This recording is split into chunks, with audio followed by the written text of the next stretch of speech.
নমস্কার, কেমন আছেন সবাই? দ্য ডেস্টিনি ফ্যামিলির নতুন আরেকটি ব্লগে আপনাদের স্বাগত জানাই। আজ ডিনারে একটু নুডলস করব।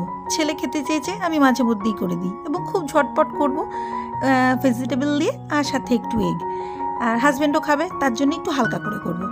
তা এইটাই আপনাদের সঙ্গে আজকে শেয়ার করব বলে এসেছি।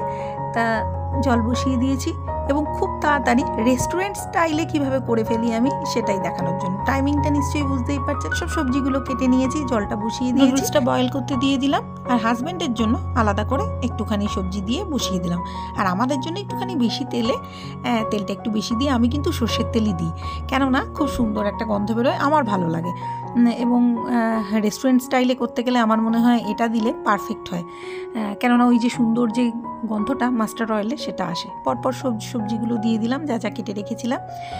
পেঁয়াজকলি, বাঁধাকপি, ফুলকপি, গাজর, মটরশুঁটিটা একটু পরে দেবো, নাহলে একদম নরম হয়ে যায়।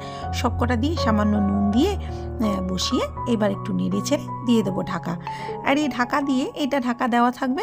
আর সেই ফাঁকে ঢাকাটা দিয়ে নিয়ে, হাজব্যান্ডেরটাও ঢাকা দিয়ে দিয়েছি, আমাদেরটাও ঢাকা দিয়ে দেবো। দিয়ে দিলাম, ঢাকা দিয়ে নিয়ে এদিকে নুডলসটা তো হয়েই গেছে। এই ফাঁকে এগুলো নেড়ে চেড়ে এই যে মটরশুঁটিটা দিয়ে দিলাম, মটরশুঁটিটা দিয়ে আর একবার ঢাকা দিয়ে দেবো, বেশ সুন্দর নরম হয়ে যাবে। তারপর এর মধ্যে দিয়ে দেবো ডিমটা, আর একটু হোক। এই ফাঁকে আমি একটা সস বানিয়ে নেব। হাজব্যান্ডেরটাও হচ্ছে, একদম তেল কম দিয়ে আলাদা করে তারটা একদম পুরো আলাদাভাবে করব। আচ্ছা, এই সসটার মধ্যে কী দিই বলে দিই। ধনেপাতা, টমেটো, রসুন, কাঁচা লঙ্কা, এ কটা লাগবেই।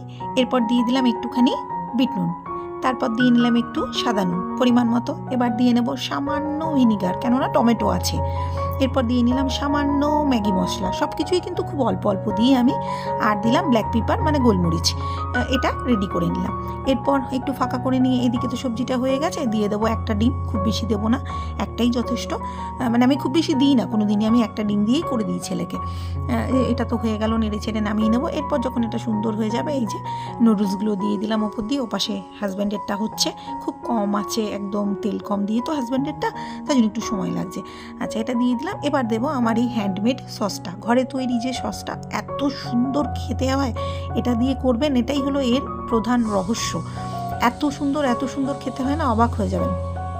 আমি এটা দিয়েই ছেলেকে করে দিই এবং ছেলে এটা দিয়ে খেতেই ভালোবাসে। আর যদি টমেটো সস মনে হয় একটু দিই, আর না হলে টমেটো সস মানে কি, আমি ম্যাগি হট অ্যান্ড সুইট সসটাই দিই।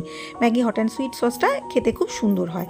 তা সেটা দিয়ে দেবো সামান্য। যদি মনে হয়, আমি আগে একটুখানি চেখে খেয়ে দেখে নেব, যদি মনে হয় না দিলেও চলবে, তাহলে পরে দেবো না। সেই সসটা দিয়ে নিয়ে নামিয়ে নেবো, একদম পুরো সুন্দর হয়ে যাবে। এই যে টমেটো সস একটুখানি খেয়ে দেখলাম, মনে হলো যেন একটু কম লাগছে। আমি মিক্সির বাটিতে হাত দিয়ে দেখলাম, একটুখানি হট অ্যান্ড সুইট সস দিলাম ব্যালেন্স করার জন্য।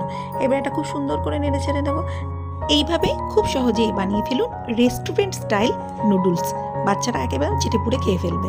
আর এইভাবেই তো আমি আপনাদের সঙ্গে সব ব্লগ শেয়ার করে চলেছি, বাইরে ভেতরে। অনেকেই আছেন দ্য ডেস্টিনি ফ্যামিলি দেখেন, হয়তো এখনও সাবস্ক্রাইব করে উঠতে পারেননি। আশা করবো তারা সাবস্ক্রাইব করে আমার চ্যানেলের পাশে থাকবেন। পাশে থাকা বেল বাটনটা ক্লিক করতে কিন্তু ভুলবেন না। লাইক, কমেন্ট, শেয়ার তো চাই। আর ফেসবুক পেজ থেকে যারা দেখছেন, তারা পেজটাকে একটু ফলো করে নেবেন। আর হ্যাঁ, আমার আর একটা নতুন চ্যানেল ওপেন হয়েছে, দ্য ফানি ডেস্টিনি। সেটার লিঙ্কও নিচে ডেসক্রিপশনে দেওয়া থাকবে, সেটাও একটু like, comment, share and subscribe করে ফেলবেন। ছেলে বসে গেছে ডিনারে, আর এত সুন্দর নুডলসটা দেখলে আর লোভ সামলাতে পারে না, তাই ডিনারে তাড়াতাড়ি বসে পড়েছে। অন্যদিন হয়তো একটু দেরি করে। এই যে আমি বললাম একটুখানি তোল, সবজিগুলো কি সুন্দর লাগছে দেখতে। তা এইভাবেই তো সব ব্লগ শেয়ার করি। আজকের মতো বাই ফ্রেন্ডস, পরের ব্লগে আবার দেখা হবে।